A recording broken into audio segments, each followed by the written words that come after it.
It is a pleasure to be here with you this evening. I'm Sade Betterinwa from WABC TV. Thank you so much. I see we have some Eyewitness viewers out there. That's good to hear.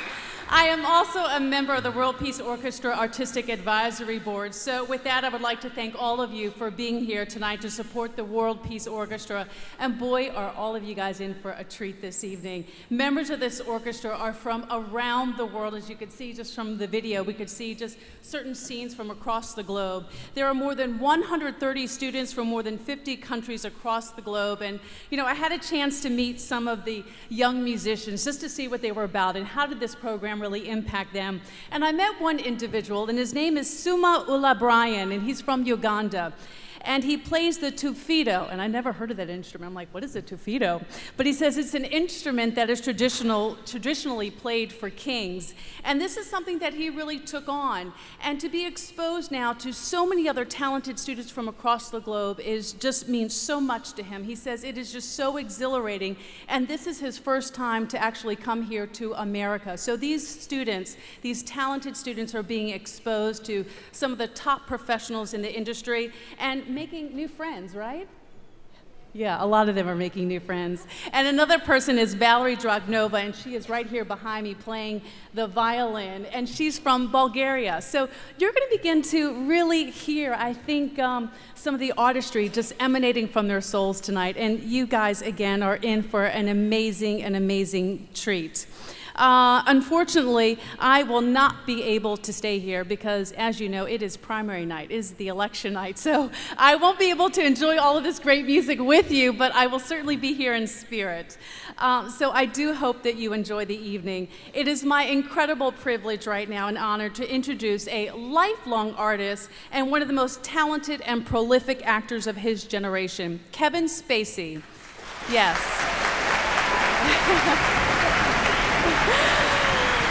As he makes his way here, Kevin Spacey, you know they love you, Kevin. I can't even get through this. He has delighted movie and theater-going audiences for years, winning Academy Awards for transcendent performances in The Usual Suspects, that's one of my favorites, and American Beauty. And I know you guys are going crazy right now over House of Cards. Have you guys seen that show? I was hooked as soon as I saw the first episode.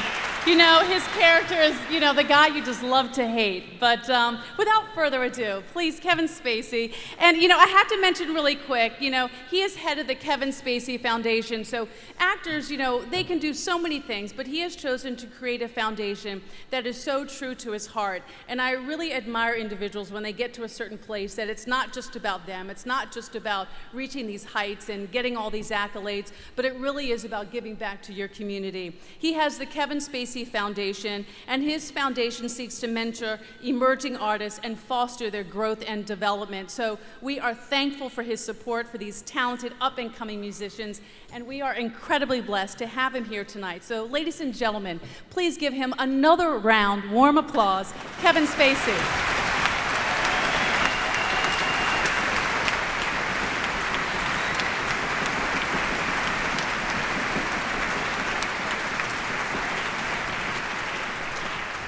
I think I may have done that wrong.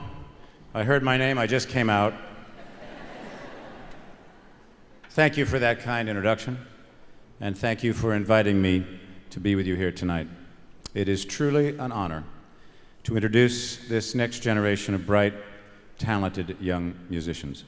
These young men and women have worked extraordinarily hard, and their passion and dedication deserves to be rewarded. So before we even begin, let's give them a round of applause.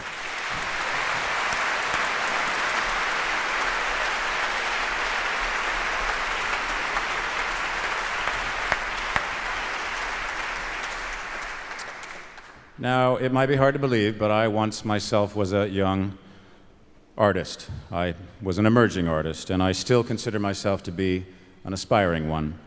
And I want to tell you a story that will illustrate why tonight means so much to me.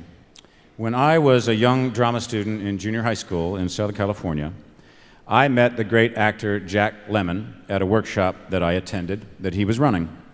And after I performed a scene in front of him, He walked up to me, put his hand on my shoulder, and he said, "That was a touch of terrific." He said, "No, you got it, kid. You should go to New York and study acting because you're a born actor." Now, mind you, I was just 13 years of age. It was an enormous boost for my self-esteem and my confidence, and it filled me with a tremendous sense of inspiration. And so I took Jack Lemmon's advice, and I came to New York, and I went to Juilliard right here in this complex. And then, after I began my professional career, 12 years after I first met him, I got the chance to audition to play Jack Lemmon's alcoholic son, Jamie, in a Broadway production of Long Day's Journey into Night. And once again, I found myself in a room with Jack Lemmon, and after I did my audition, he walked up to me, he put his hand on my shoulder and said, "I never thought we'd find the rotten kid, but you're it." That was a touch of terrific. So I won the role, and I did that production for nearly a year. And Jack became my friend and my colleague and my father figure and the most important mentor of my life. And Jack had a philosophy that he handed down to me and I've now adopted as my own, and that was, he used to always say, if you've done well in the business that you wanted to do well in, if you've achieved your dream, then it is your obligation to spend a good portion of your time sending the elevator back down to those emerging artists to help them get started.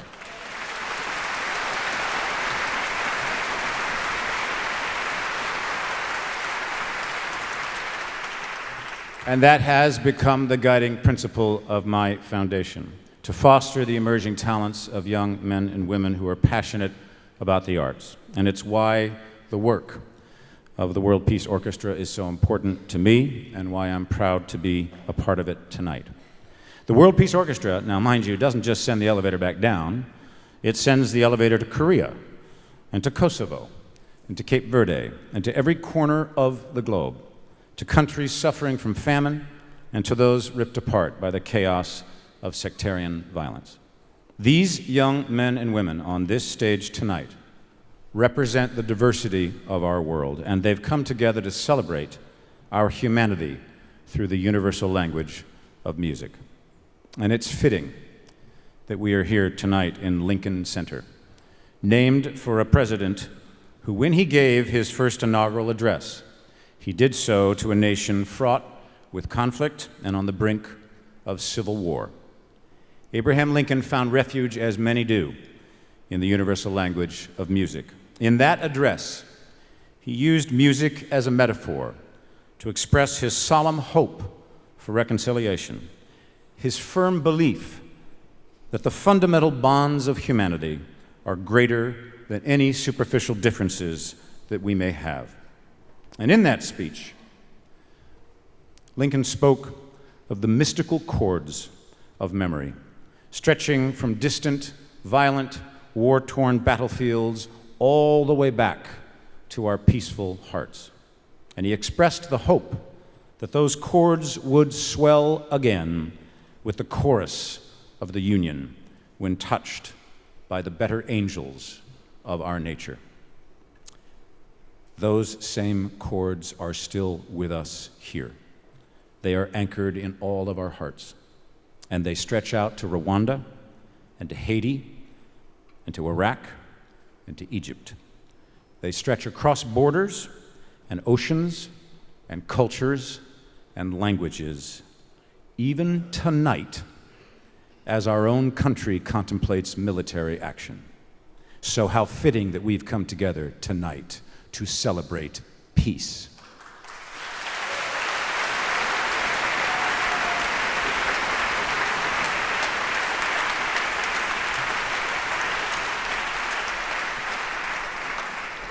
And it is those chords of our better angels that will touch us again on this stage. And it's in that spirit of human fellowship and communion that we gather. And just like an orchestra needs every musician to be working together in harmony to create beautiful music, the WPO wouldn't succeed without the collaboration of everyone involved. Tonight's effort has brought passionate, dedicated, and diverse people together. Students from Harvard have contributed their ideas. Business leaders have donated money. Musical mentors like violinist Alexander Markov and our acclaimed guest director, Ginteras Rinkevicius. Ginteras Rinkevicius. Yeah, I didn't want to get that one wrong. Thank God for the internet. Instructors from Panama to Macedonia, Austria to Turkey, and the United States have lent their expertise and their guidance, and we want to say particular thanks to the Erdem family for all of their support. You can applaud, it's fine. There's no rule.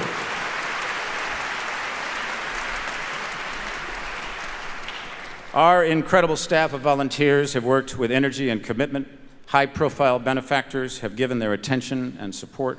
Educational speakers such as Deepak Chopra and board member Rita Cosby have given insight and inspiration. But most importantly, our brilliant young musicians from 50 different countries have blessed us with their time and their talent.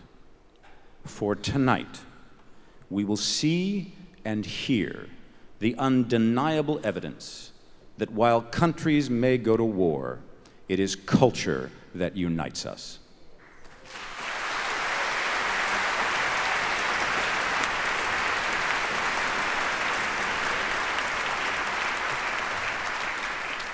Ladies and gentlemen, it is my great pleasure to ask you to please join me in welcoming the 2013 World Peace Orchestra.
Thank